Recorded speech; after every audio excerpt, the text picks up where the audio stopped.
Alors aujourd'hui, pour le 19 Nissan, on va parler de la halakha du Eruv Tafshilin et aussi pour le 20 Nissan. Alors, donc on va parler de la mitzvah de Eruv Tafshilin. C'est quoi Eruv Tafshilin? Donc, dans le cas, par exemple, où Yom Tov tombe mercredi soir, comme c'était les premières fêtes de Pessah cette année, il faut dans ce cas-là, prendre la matzah avec un plat, par exemple un œuf ou de la viande, et dire que à partir du moment où on cuit, en fait, on n'a pas le droit de cuire pour Shabbat, oui.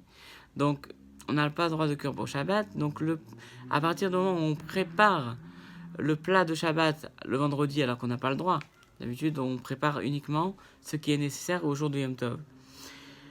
Mais à partir du moment où on aura préparé avant Yom Tov, l'entrée de Yom Tov, en disant que on a commencé cette action pour le repas du Shabbat, alors ça va nous permettre de cuisiner de Yom Tov à Shabbat.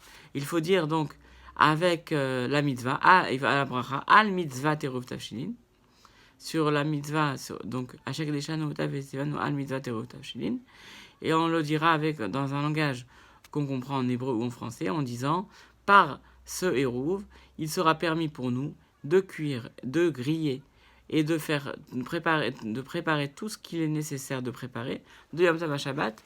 Et si on n'avait pas fait ça, on n'aurait pas pu le faire parce qu'on a le droit de préparer à Yom Tov que pour les préparatifs de Yom Tov précis. Et même du premier jour au deuxième jour de Yom Tov, on ne peut pas préparer. Il faut savoir malgré tout que si quelqu'un n'a pas fait Eruv Tafshilin, il peut malgré tout être acquitté par le rabbin de la ville qui en général dit pour moi et pour tous les gens de la ville.